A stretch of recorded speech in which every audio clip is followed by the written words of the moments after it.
Яңалыклар вакыты үз эшен башлап җибәрде. Студияда Лина Хасаншина. Исәнмесез? Нәдер аша урау юл халык ник борчыла? 8-нче артсабан туйның нәтиҗәләре билгеле. Музейда төн кем бара? Әлмәт районында 11 майдан Дала зәйе аша күпер реконструкцияга ябылды. Моның сәбәбе күпернең аварияле торышы. Ул 1957 елда куелганнан бирле яңартылмаган. Күпернең ябылуы транспорт чараларының хәрәкәтенә үзгәреш кертте. Бу яңалык район халкының күпчелеген канәгатьләндерми. Босма куркынычсыз сыйфатлы юллар федераль программасына кергән. Тормышка ашыру вакыты алдагы 2 ел.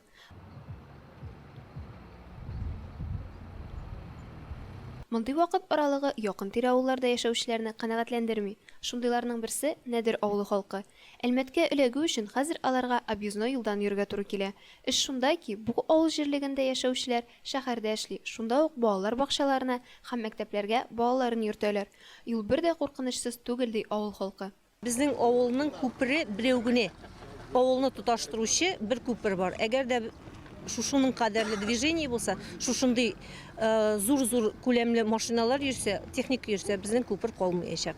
Хәтта 2023 ел тегендәге күпер, Мактама күпере төзелеп беткәнче безнең күпер калмаячак. Без менә шундый бик куркыныч вакытта яшибез. Кызганычка каршы качан булыр? Башка җирләрдә менә карап кайтасың, күперне төзер алдыннан, күперләрне ябар алдыннан временный күперләр салалар. Нишләп бездә шушны эшләмәгәннәр? Чөнки юл федеральный трасса бит ул Мактаманыкы. Безнең федеральный трасса түгел. Безнең бу юл нефтяникларныкы. Без аларга бер сүз дә әйтә алмыйбыз. Халык хөкүмәттән Зәй елгасы аша вакытлыча yüзмә күпер куюны сорый. Алар фикеренчә, хәзерге чиракта бу бердән-бер ысул булып тора. Бер тапкыр әйттем инде, бер тапкыр кабатлыйм. Монда самый приемлемый вариант теге Зәй күпере янында понтонный күпер куярга. Ул күперне япканчы башта бу юлны тәртипкә китерергә кирәк иде. Менә сез үзегез монда үттегез бит инде, күрдегез. Нинди шартларда халык эшкә бара, нинди шартларда халык эштән кайта. Вот, монда куркыныч бу юллардан йөрергә хәзер. Машина йөртүчеләр өчен ябык федераль кишәрлек асфальтланмаган юлдан артык километрлар узу. Әле бүгенге көнне күперне яптылар, әмма ләкин анда ремонт эшләре күренмәй. Аны бит оперативно эшләп була, бүген яптың. Пусть 2 айда, 3 айда булсын ясап була. Әле быел яптылар, киләсе елга ясый башлыйлар, 23 елда тапшыралар дигән информация килә безгә. Менә безгә бит инде официально беркем кисәтмәде, беркем уведомление бирмәде. Тимур Дмитриевич үзе әйтә, снег на голову кебек килеп чыкты дип, без белми дә калдык дип. Үзенең туры эфирында шәһәр һәм район башлыгы Тимур Нагуманов басманың ябылуына аңлатма бирде һәм басманы мөмкин кадәр тизрәк үзгәртеп кору өчен чаралар күреләчәген әйтте. 15 май көнне Мөхәммәд Миннегол улы үзенең 100 яшьлек юбилеен билгеләп үтте. Бөек Ватан сугышы ветераны күп санлы медальләр һәм орденнар иясе, СССРның Дәүләт куркынычсызлыгы комитеты мактаулы хезмәткәре, отставкадагы полковникның тормыш юлы һәм тәҗрибәсе исен китәрлек. Тулырак алга таба карагыз. Мөхәммәд аганың әтиен исе 19 гасыр азагында дөньяга килгән кешеләр булган. Үзе исә Советлар Союзының иң катлаулы чорында ачлык елында туган. Халык миллионлап кырылган дәвердә сабый исән генә калмаган. Аның язмышына бер гасырлык гомер илдә булган төрле үзгәрешләрне кичерү язылган булган. Я вообще Мин поражаюсь аның хезмәт сөйшәнлегенә гаҗәпләнәм. Аның башы эшләүдән бер дә туктамый.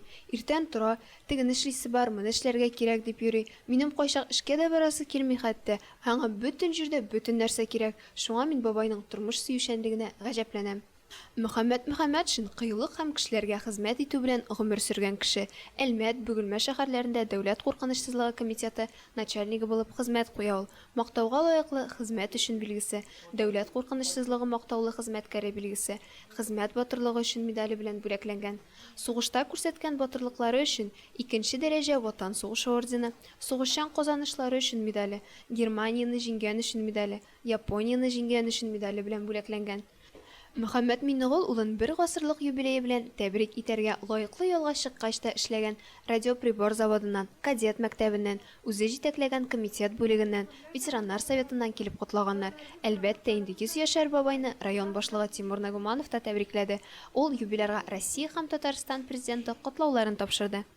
Шин күңелдән сезне котлыйм, сезнең зур туган көнегез белән.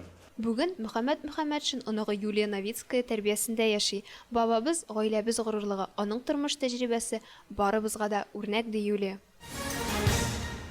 Җиңү көне алдыннан Татнефть компаниясе ярдәме белән Артсыбантуй исеме астында төбәк рәссамнары конкурсы үткәрелә. Быел күргәзмә 8нче тапкыр оештырылды. Артсыбантуй күргәзмә конкурсына йомгак ясалды. Картиналар галереясында рәссамнар региональ конкурсында катнашучыларны бүләкләү тантанасы булды. Конкурсның темасы «Без бергә балачак һәм сугыш». Балачак һәм сугыш төшенчәсе бер кайчанда янәшәдә торырга тиеш түгел. Хәрби балачак сүзләр кушылмасының йөрәккә ят булуы аңлашыла. Ләкин ничек кенә ят булса да, бу сүзләр чынбарлыкка туры килә. Артсыбантуй рәсемнәр конкурсы да нәкъ менә шушы темага багышлана. Без сугыш җиңүчеләре турында гына түгел, сугыш чоры балалары турында да сөйләргә булдык. Чөнки алар ул вакытта яшәделәр. Сугыш чоры балаларына да 80 яшь тулды. Алар да бу сугышны беренче күрүчеләр. Традицион Артсыбантуй конкурсы 2013 елдан бирле үткәрелә, һәм ул елдан-ел киңәя бара. Бу очракта конкурсны оештыручы һәм төп иганәчесе Татнефть. Шуңа күрә без шәһәрләргә азиз үзәкләре вәкилләренә җибәрдек һәм рәссамнарны шул рәвешле Тольяттидан, Самара, Санкт-Петербург һәм башка төбәкләрдән дә җәлеп иттек. Быел гомумән Новосибирскидан ук бар. Географиясе шул кадәр киңәйде.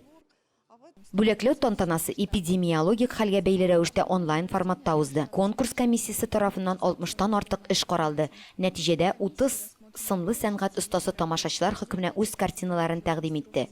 Сугыш буена йөрәкне җылыткан фотосурәт дип аталган Фролова Вера Александровнаның картинасы беренче дәрәҗә лауреат булды. Бу эшнең нигезендә реаль кеше язмышы. 2 бала атасы гаиләсен калдырып сугышка киткәндә хатыны өченчегә авырлы була. Аның кызы туа. Сугышчы баласының фотосурәтен сорап хат яза. Хат барып җитми. Хатынның абыйсы фотосурәтен тапшырырга тели, ләкин яу кырында ятып кала. Фотосурәт аның кесәсендә табыла.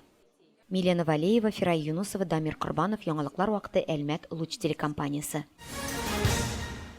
Серле төн, музыка һәм шәй эшу. Булар барысы да Әлмәт иҗтимагый үзәгендә Татнефть хәйрия фонды оештырган Музейдагы төн исемле чарада булды. Музейдагы төн акциясе беренче тапкыр 1997 елда Берлиндә үтә. 2005 елдан бу чара Россиядә җәелдерелә башлый. Хәзерге көндә Россия буйлап 2000нан артык музей катнаша. Дәвамы Алсу Амировада.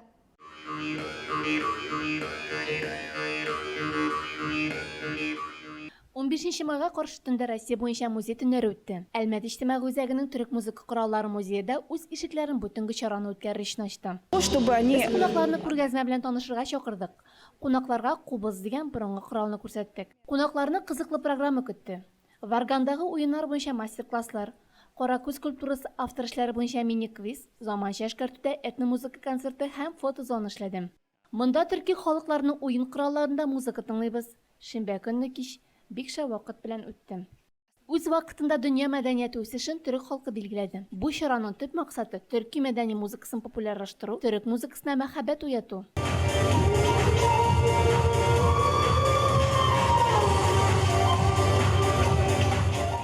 Мастер-класс барышында барлык теләүчеләр дә үз көчләрен варганда, мәҗүсилек вакытыннан килгән музыка коралында сынап карый алдылар.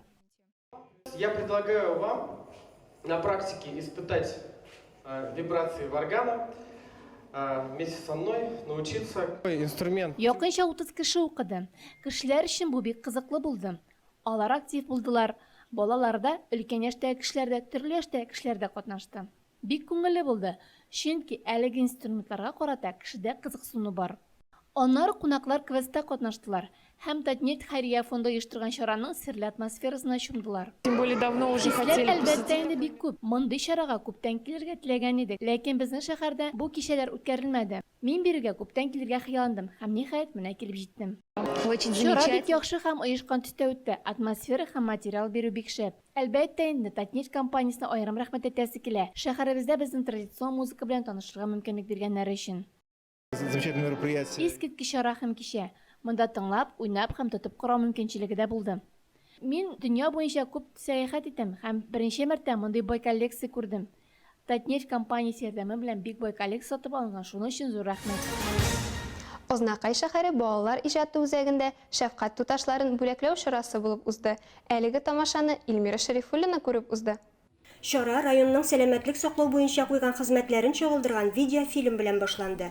Тантаналы өлешне ачу өчен сүз Азнакай муниципаль районы башлыгы Марсель Шайдуллинга бирелде. Сездән инде бик күп әйбер тора. Кешенең тормышы, кешенең сәламәтлеге сезнең кулларда.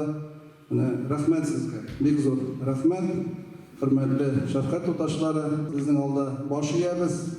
Исән сау булыгыз, ширләмәгез. Шулай бергәләп, исән сау гына яшәргә язсын, ширләмәскә язсын, матур итеп эшләргә язсын. Рәхмәт сезгә, бәйрәм. Район сырхауханәсенең баш табибы Илдар Шихапов хезмәттәшләрен бәйрәм белән котлап, изге теләкләрен җиткерде. Районның алны-ялны белмичә эшләүче 18 шәфкать туташына сәхнә түреннән рәхмәт хатлары һәм мактау грамоталары тапшырылды. Илмира Шәрифуллина, Рөстәм Акбаров, Яңалыклар вакыты, Луч Әлмәт телекомпаниясе. Рамазан айы төгәлләнгәч, мөселман халкы үзенең иң изге матур бәйрәмнәренең берсе булган Ураза гаетен бәйрәм итә. Шул уңайдан Актүбә бистәсендә дә мондый чара булып узды. Бу хакта тулырак мәгълүматны Илмира Шәрифуллина сюжетында күрегез. Актүбә бистәсендә урнашкан Азнакай картлар һәм инвалидлар интернат йортында изге Ураза гаете булып узды. Биредә барлыгы 108 кеше исәпләнә. Шуларның 10-сы урын өстендәгеләр, 26 коляскалы, 1-нче, 2-нче, 3-нче группа инвалидлар барлыгы 84 кеше. Табигатьнең иң күңелле чоры, шомыртлар, алмагачлар шау-чәчәккә күмелгән мәл. Шуңа күрә тантана табигать кочагында узды. Иң элек имам тарафыннан гает укылып вәгазь әйтелде. Инвалид бәндәләрен килеп хәлләрен белдек, күчнәчләр җибәрде, администрацияның кушты әлхәмдүлилләh. Инде Азат хәзрәтебез нык булышты, әлхәмдүлилләh шөкер. Азат хәзрәтнең Аллаһның рәхмәте яусын, ул оештырды. Бөтенесен инде һәр вакыт ул андый хәлләрне уйлаштырып, безне оештырып, андый хәлләргә, андый юлларга бастыра, әлхәмдүлилләh шөкер. Биредә яшәүчеләрне бәйрәм белән тәбрик итеп, Азнакай халкы һәм волонтерлар исеменнән күчтәнәчләр таратылды.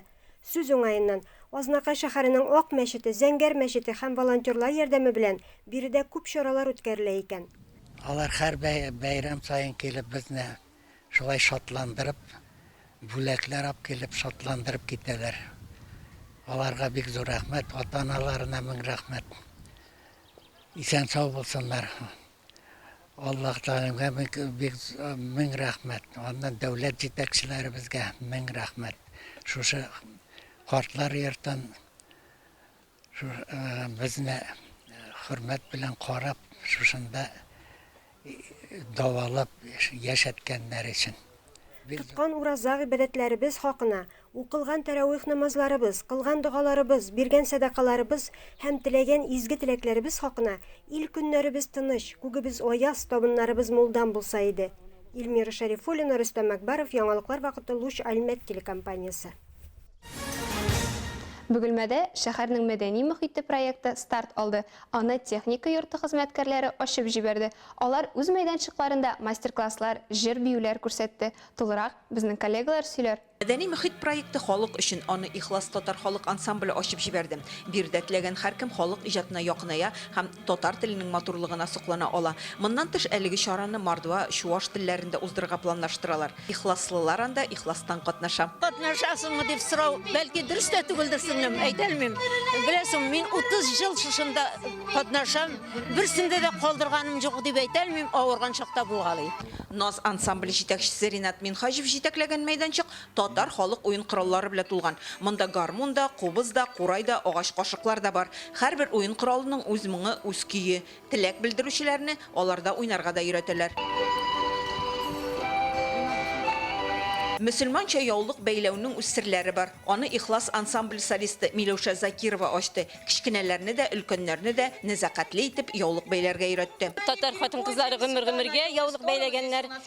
Яулык хатын-кызларны матурлата, үзенә бер төрле тартып, мөлаемлата дип уйлыйм мин.